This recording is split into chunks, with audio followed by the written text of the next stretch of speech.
Students, and welcome back to Edupedia World. My name is Shivam Mishra and I am a BTech from IIT BHU. Today we will be discussing JEE Advanced 2013 Chemistry Paper 2. The paper code which we are using is 3. Okay students, so let us come to question number 18. Question number 18 is a match the column type of a question which is from organic chemistry.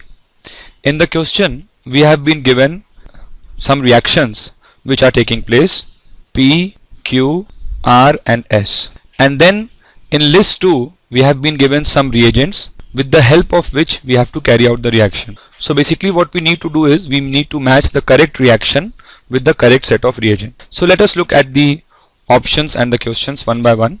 In option P it states that a alkyl halide is getting converted into an alkene. Okay, so this is your classical standard example of an elimination reaction, and as we all know that an elimination reaction will proceed in the presence of a strong base. So for P my correct answer is going to be 2. I will match P with 2 because we all know that alkoxide ions NaOET is a very strong base. So I will match my option P with 2. Let us come to question 2. In option Q it says that the reaction is taking place wherein an alkoxide anion ONA is getting converted into OET. Okay, so this is an example of a substitution reaction wherein a nucleophilic substitution is happened, and if we carry out the reaction of Q with the reagent 3, that is ETBr, a nucleophilic substitution will take place. Suppose if I write ETBr over here, this O minus will attack this ET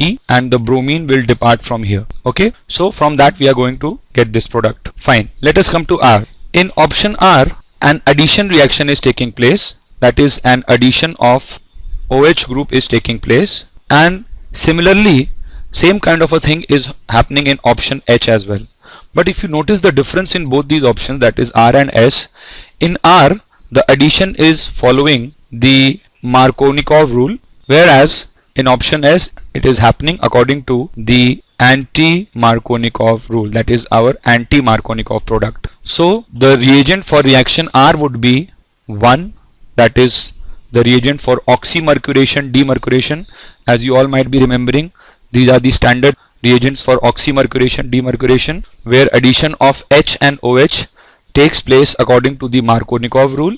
And if we look at option S, then the correct option for that would be 4, where we are adding H and OH according to the anti-Markovnikov rule, and for that the reagent which we use is hydroboration oxidation method.